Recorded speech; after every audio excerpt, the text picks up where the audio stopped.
Olá pessoal, tudo bem? Hoje nós vamos falar um pouquinho sobre matéria e energia aqui no nosso canal. Hoje eu quero falar de uma maneira bem básica a definição desses dois temas aqui, beleza? Vamos lá iniciar a nossa aula de hoje. Vamos falar do seguinte, sobre matéria. Afinal, o que é matéria? Quando vem na nossa cabeça, definimos matéria como aquilo que tem massa. Tudo aquilo que tem massa e vai ocupar um lugar no espaço. Exemplos de matéria, professor. Temos aí a madeira, o vidro, o corpo humano, a água, a floresta e todo o universo. Tudo que tem massa vai ocupar um lugar no espaço. Esses aqui são alguns dos exemplos de matéria. Mas, professor, afinal, o que é matéria?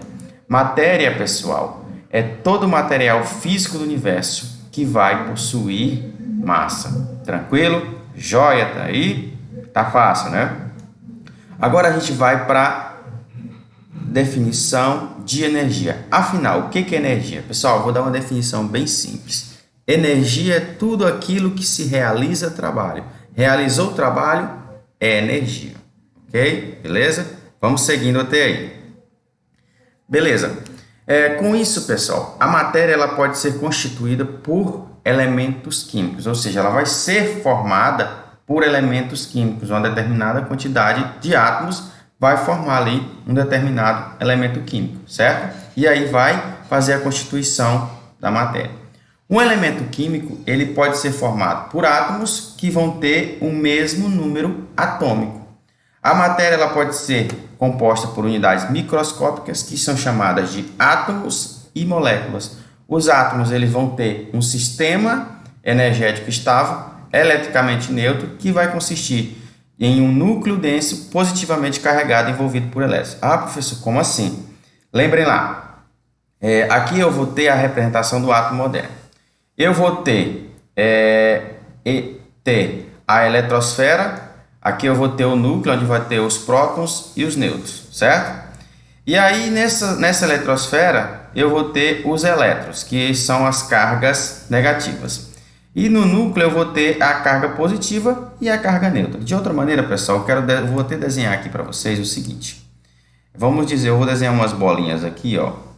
Umas bolinhas, é a intenção de desenhar umas bolinhas aqui. Vamos dizer que essas bolinhas são os prótons e os nêutrons. Eu vou desenhar os nêutrons de outra cor.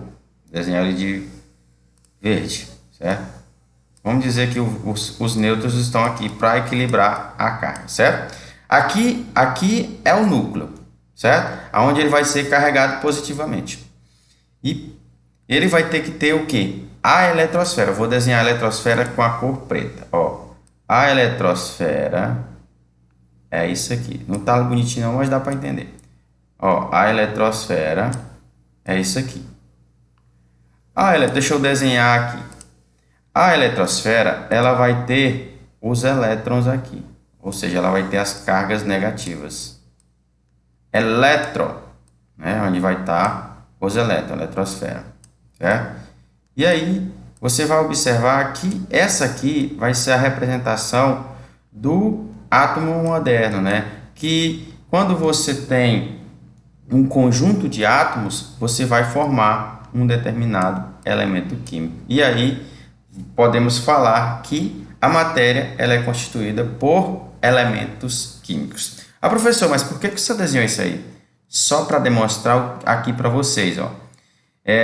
Ele vai constituir, né, um núcleo denso, carregado positivamente, e ele vai ser envolvido pelos elétrons. E seu sistema energético vai ser estável. Beleza? Tranquilo? Em outras palavras, a matéria ela vai ser constituída por elementos químicos. Ou seja, ela vai ser formada por átomos de mesmo número atômico. É como se eu tivesse isso aqui, pessoal. Deixa eu ver. Eu vou formar um quadrado, né? Aqui eu tenho, ó, os átomos, vai ser essas bolinhas. Cada átomo desse aqui, ó, para formar um determinado elemento químico, eles têm que estar aqui, ó, tem que estar juntinhos, né? E aí esses átomos aqui, eles vão ter o mesmo número atômico para formar um determinado elemento químico, certo? independente da quantidade. Para formar, por exemplo, se eu tenho, às vezes eu posso ter uma certa quantidade para formar um determinado átomo e uma maior quantidade para formar outro átomo. E aí eles vão ter sempre o mesmo número atômico, independente da quantidade de átomos que for para formar o elemento químico, certo? Tranquilo? Joinha, né? Fácil. Dando continuidade aqui, a gente vai ainda falar um pouco que os átomos ele têm como características se combinar e formar as moléculas. O que é uma molécula? A molécula ela vai ser um aglomerado estável de átomos quimicamente. As moléculas podem consistir em átomos iguais ou diferentes. Por exemplo, eu tenho o oxigênio. Ó, o oxigênio é o O2. Aí eu vou ter a água, né? A água ele é H2. Ó, certo? Eu vou ter 2 átomos de hidrogênio e 1 de oxigênio. Aí eu posso ter a molécula de etanol, o etilenoglicol, a aspirina e o dióxido de carbono. Ou seja, os átomos eles vão se combinar para formar determinadas moléculas, né? Que no caso são exemplos aqui de moléculas, ok? Seguindo em frente, a gente tem que falar dessa parte, porque a matéria, ela pode ser calculada, né? Ela pode ser calculada através da quantidade de matéria. Como assim, professor? Quantidade de matéria. Como é que eu determino a quantidade de matéria? Temos aí o mol, né? Que ele é uma das 7 unidades básicas do Sistema Internacional de Medida. O mol, ele vai determinar a quantidade de matéria. Professor, quanto equivale um mol? Um mol, pessoal, ele vale 6,022 elevado a 23, certo? Beleza? Tranquilo? Só para vocês ficar claro aí, 6,022 10 elevado a 23, certo?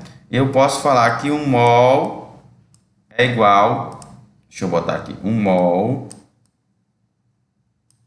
é igual a esse valor aqui, pessoal, certo?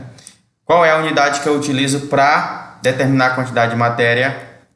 Mol, pessoal, certo? Só voltando aqui, só para ficar mais claro, a unidade que eu determino para a quantidade de matéria é o mol, certo? Não é massa, nem metro, nem segundo, é mol. Para determinar a quantidade de matéria, chama-se mol. Tranquilo? Joinha? Pessoal, a gente vai encerrando por aqui essa parte de matéria, a gente vai dar continuidade em outras aulas aí. Espero que vocês acompanhem e gostem aí das nossas aulas. Se gostarem, deixem um joinha aí no nosso canal para ajudar aí na divulgação das nossas aulas. Um forte abraço e muito obrigado. Valeu!